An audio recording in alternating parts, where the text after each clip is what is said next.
You know, I felt good. I was definitely confident going into the decision, but you always got that bad feeling in your gut when you're going to the judges. You know, I don't like to leave it in the hands of the judges, but Rafael's a tough guy. You know, I know he's a counter puncher. He throws big power, and I couldn't be overly aggressive and get careless. You know, so I had to fight him smart, looking for the finish. He can take a punch. You know, I hit him with a hard right head kick that I thought was going to put him out, but you know, he's a tough guy. How many more fights or wins would you say would it take for you to get right back into fighting for a belt again? 0. I should have already fought for the title. I want my belt back. I feel like it's rightfully mine anyways. I feel like I won that fight, so I think I'm ready for it now.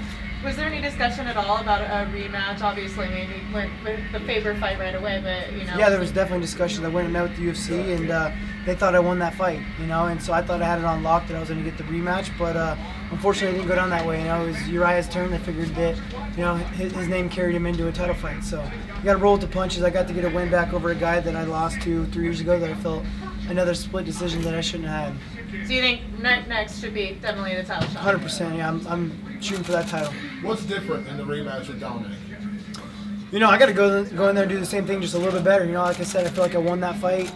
There's things I definitely got to change up. You know, and no matter with what fight, this fight here, you know, there's definitely things that I should have done better. You know, I should have finished him. You know, there's definitely I'm a better fighter than that even, and I'm going to go in there and prove that when I get my title shot. Was there anything that surprised you in the fight with the Sunset in the rematch?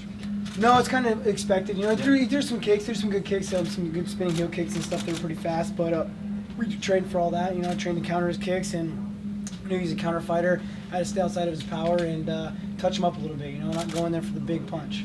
I know it was a little while ago, but what does it feel like to get revenge? It feels really good, man. It feels real good to get that win back that you felt you already had and kind of got robbed of. You know, so I'm going to continue to get them all back. Does it feel like it comes in a good time where, like you said, you're looking ahead, you want that rematch again?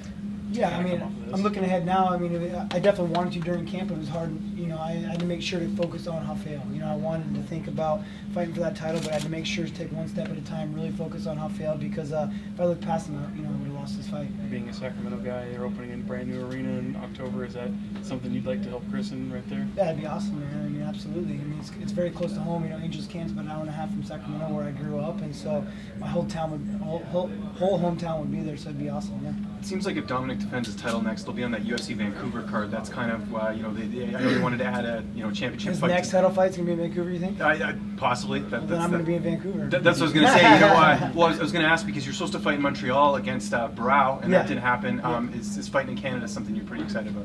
I fought in Montreal also against Issy Tamura when George St. Pierre fought Nick Diaz. So it's they're huge. I mean, they're huge fans up there. Canadians, they love their MMA, and you know, I get recognized more in Canada than anywhere else almost. So. Have you ever been to Vancouver before? I've never been to Vancouver, no. Awesome. TJ, can you talk about the evolution of your striking? I mean, you know, you gave so many different looks tonight, some different feints, and you had some like hand gestures, you were giving different levels for the eyes. Was this all part of the plan and just part of the evolution of your striking? I guess I didn't even know I was doing it. I guess a couple people afterwards told me I was moving my hands around all crazy. Everyone loved it, but I was just kind of getting him to watch the hands, I guess, and kind of getting him to react off it, kind of seeing his reactions off of my feints and seeing what he plans on doing. And you had a little bit less footwork. You were planning a little bit more. Was that part of the plan? It's hard to move a ton against him because he's so flat-footed and he wants me to come in hard, you know. So I had to stay at a distance that was safe as well as technical. You know, I wanted to, like I said, pull outside of his power. If I move too much, it's going to be kind of gone, you know. So I wanted to be close enough that I can get out of the way from his power and then return back on my punches. And how much do you feel like your striking has evolved? Because, and do you feel like you've peaked yet? Because you've learned so much from Dwayne. It seems like every fight you're giving us something a little bit different. Oh, Dwayne's always coming up with new stuff, you know. So I have so much more to grow. I mean, I don't think I'm ever going to peak. You know, I mean, at least that's my plan. I don't want to ever peak because I want to continue to grow as a fighter. I've been traveling the world, learning from new people as well. I went up to TriStar a little bit and went up there, learned from Faraz and George St. Pierre and all the guys up there.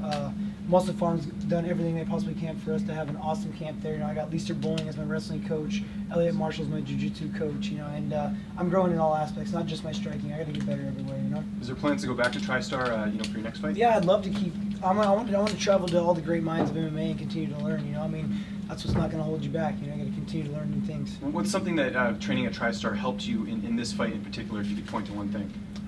You know, just new looks with guys my size, and then also, you know, Faraz kind of helping with the mental aspect of things, and just kind of seeing some of the best in the world how they work out as well. You know, I mean, you got to take a little bit from everywhere you go. I mean, everyone's got something to teach. I don't care if you're from the bottom of the totem pole to the top. You know. Was he much different this time fighting him? I don't know. I mean, he did what I expected, I guess. You know, I mean, he was fast and powerful and had some good takedown defense. You know, but kind of what I expected. To pitch that shutout, did that go about as expected? The shutout? Yeah. Yeah. I mean, I was hoping to knock him out, but yeah, I mean, I knew that I could win every round. Absolutely. When you threw that right, you got him the first time. The second one dropped him. Did you think that first one was going to get him too? And what was different in that second one where he went down? Just the timing. You know, I kind of seen him winding up for his kicks. His plan was to counter some kicks. He kind of loads up for big power kicks, and I was just kind of in the right place at the right time. Dominic's working tonight Yeah. on Fox Desk, so send him a message. You know, he's listening right now. What's the message you send to Dominic Cruz? I've already been saying, man, I'm coming back for what's rightfully mine. You know, he knows I won that fight. I won that fight. You know, it was funny. After my fight, I went and watched the BJPin.com, like behind the scenes, like the cornerman. You know, going in after the fourth round, going into the fifth, his cornerman are telling him that I won the fight. He has to finish me. You know, and after the fight, he tells me, hey, man, I didn't do too bad. You know, like.